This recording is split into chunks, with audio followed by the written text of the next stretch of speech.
एक video viral हो रहा था, प्रशांत किशोर बोलते हुए दिख रहा है कि हमने मोदी से कहलवाया। मोदी जी 18 जून को आ रहे हैं, क्या जंग स्वराज का जो जिला इकाई है उनका विरोध करेगा, घेराव करेगा कार्यक्रम को लेकर? देखिए, मोदी जी भारत के प्रधानमंत्री हैं, इस देश के हर एक व्यक्ति के प्रधानमंत्री हैं। मोदी जी का उनके पद से हमारा कोई गुरेज नहीं है। हमारा जो विरोध है पार्टी के नीतियों से है। जब सरकार आपकी एनडीए की बिहार में है तो पिछले 10-15 सालों में आपने क्या किया उस पर हम घेराव करते हैं। ठीक है, व्यक्ति विशेष का घेराव हमको क्यों करना है? दूसरी बात, जिस बात को आपने कोट किया कि ये वीडियो वायरल हो रहा है, प्रशांत किशोर जी ने मोदी जी को चुनाव के रणनीति तैयार करने में उनकी मदद की है। उनके साथ खड़े होकर कैंपेन तो नहीं किया है, ठीक है। और ये तो उन्होंने सिर्फ मोदी जी के साथ नहीं, अलग अलग पार्टियों के साथ किया है जब उनके पास वो समय था। अब बिहार की जनता के लिए वो एक विकल्प के रूप में जनसुराज को लेकर आए हैं। जी, अगर युवा है और एक शख्स अभी 3 दिन पहले ज्वाइन हुए हैं, मनीष कश्यप नाम कहते हैं कि प्रशांत किशोर बिजनेसमैन है, फंड लेके आए हैं, बिहार से कुछ चाह रहे हैं, लेके चले जाएंगे, क्या उसका असर पड़ेगा? क्या इस पर जन स्वराज को नुकसान होगा क्या उस बात पे उनके ज्वाइन होने से? चोर तो नहीं कहा है, ये तो नहीं कहा है कि प्रशांत किशोर चोर हैं। यहाँ जितने नेता हैं पूछिए जाके उनके पास, जितनी राजनीतिक पार्टियां हैं पूछिए उनसे, उनके पास पैसा कहाँ से आ रहा है। जहाँ तक ये बिजनेसमैन और इसका कमेंट का सवाल है, मैं भी किसी व्यवसाय से आया हूँ। प्रशांत किशोर भी बिहार की राजनीति में आने से पहले किसी काम को कर रहे थे। किसी काम को गलत तरीके से तो नहीं कर रहे थे, कहीं किसी के पॉकेट में डाका तो नहीं डाल रहे थे। उन्होंने किसी को सलाह दी, उसके बदले उनको सहायता मिली।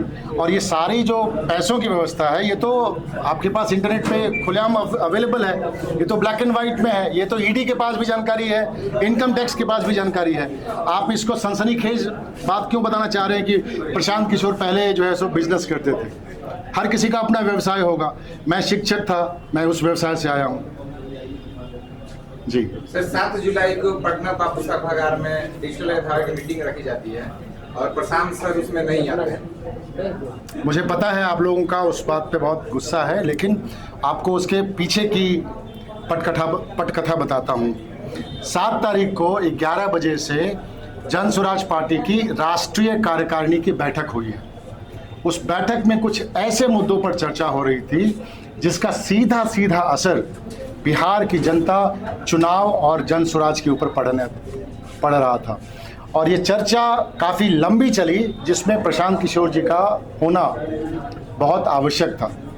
तो इस वजह से प्रशांत जी उस बैठक में जो 7 तारीख को बुलाई गई थी डिजिटल योद्धाओं की, उसमें नहीं आ पाए थे। सर, प्रशांत भी शिक्षा की बात करते हैं और उनके जितने विधायक जीत के आते थे उनके बेटा प्राइवेट स्कूल पढ़ेंगे, सरकारी स्कूल पढ़ेंगे? विधायक का बेटा प्राइवेट स्कूल में पढ़ेगा कि सरकारी स्कूल में पढ़ेगा, इससे पहले पूछिए कि आम आदमी का बेटा प्राइवेट स्कूल में पढ़ेगा कि सरकारी स्कूल में पढ़ेगा। अगर जन स्वराज सत्ता में आता है तो हमने एक घोषणा की हुई है कि हम हर ब्लॉक में नेत्राहाट सैनिक स्कूल या नवोदय जैसे एक अच्छे स्कूल का स्थापना कराएंगे। और ये काम एक दिन में तो नहीं हो सकता। जब तक ऐसा नहीं होता है तब तक अगर कोई व्यक्ति चाहे कि प्राइवेट स्कूल में अपने बच्चे को पढ़ाए तो उसका भी खर्चा सरकार देगी। वोटर लिस्ट को लेकर जंग छिड़ी हुई है। 9 तारीख को आरजेडी ने, महागठबंधन ने घटना भी किया था। बिहार के लाखों जो युवा है वो बाहर मजदूर है, तो किस तरह से देख रहे हैं? बहुत सारे लोगों का नाम भाई, जिस वोटर लिस्ट को लेके हमारे मोदी जी आज प्रधानमंत्री बने बैठे हुए हैं, 2024 का ही तो वो वोटर लिस्ट है। तो अगर वो वोटर लिस्ट गलत है तो फ्रॉड से बने हमारे प्रधानमंत्री? बताएं पहले भाजपा के लोग, जवाब दे हमारा इलेक्शन कमीशन। 2024 में अगर वो वोटर लिस्ट सही था तो 2025 में वो वोटर लिस्ट गलत कैसे हो गया है? अगर ऐसा है तो इलेक्शन कमीशन ये बताए कि हाँ 2024 में जो लोकसभा चुनाव हुआ था वो गलत वोटर लिस्ट के आधार पर चुनाव हुआ था। और आप एक बात बताइए, चुनाव आयोग के पास ये अधिकार है कि वो लोगों का वोटर लिस्ट में नाम डाले।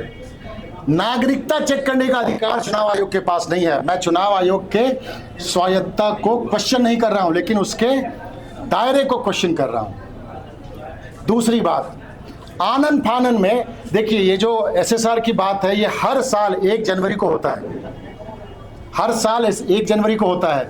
इस साल वो 1 जनवरी को क्यों नहीं हुआ, जबकि ये तो चुनावी वर्ष था। अगर 1 जनवरी को रूटीन मैटर में अगर वो हो जाता तो कोई हंगामा नहीं है, हम सब उसका स्वागत करते। आपने 6 महीने वेट किया, चुनाव जब 3 महीने आगे है तब आप SIR लेके आ रहे हैं। इसका मतलब है कि आपकी मंशा गलत है। आप 1 महीने में पूरी प्रक्रिया पूरी करना चाहते हैं। जो बाहर प्रवासी हमारे बिहार के लोग गए हैं, उनको कितनी मुश्किल हो रही है। वहाँ से मुझे फ़ोन पे फ़ोन आ रहे हैं, कोई वहाँ पे रिक्शा चला रहा है, कोई ड्राइवरी कर रहा है कि सर हम तो इस बार वोट नहीं दे पाएंगे, काहे कि हम तो इसमें हम ऑनलाइन कैसे करें, कौन सा कागज़ जमा कराएं। हम सख्त विरोध करते हैं इस बात का, लेकिन इस बात की हमें खुशी भी है कि माननीय सुप्रीम कोर्ट ने इस बात का संज्ञान लिया है और संभवतः आज उसका सुनवाई भी हो रहा है। बहुत बहुत शुक्रिया। एक मिनट,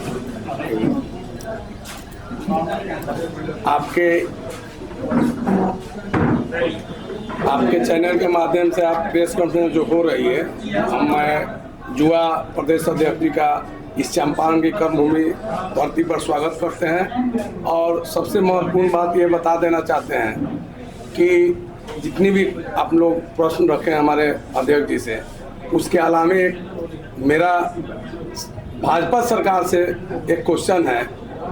जो दिलीप जायसवाल जी जो प्रदेश अध्यक्ष हैं पार्टी के, वो कितने बड़े अपराधी हैं, इस चीज़ को आप लोग जान रहे होंगे। प्रेस मीडिया में प्रशांत जी भी बताए होंगे कि जिस कॉलेज के वो मालिक बने हुए हैं, उसके मालिक की हत्या करके और उन्होंने उस संस्था से हटाकर जिस माने किशनगंज में जो माता गुजरी मेडिकल कॉलेज के नाम से प्रसिद्ध है, उसके आजीवन ट्रस्ट के को हटाकर और अपने मालिक बने।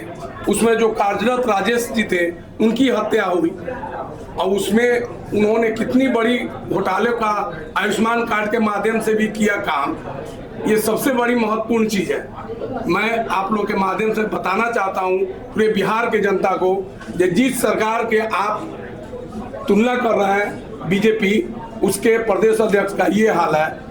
और आप लोग के माध्यम से मैं सरकार से भी गुजारिश करता हूं कि इस मामले की जांच दोबारा हो, राजेश जी की हत्या का जांच दोबारा हो और मेडिकल कॉलेज में जितनी घोटाले हो उसकी भी जांच हो।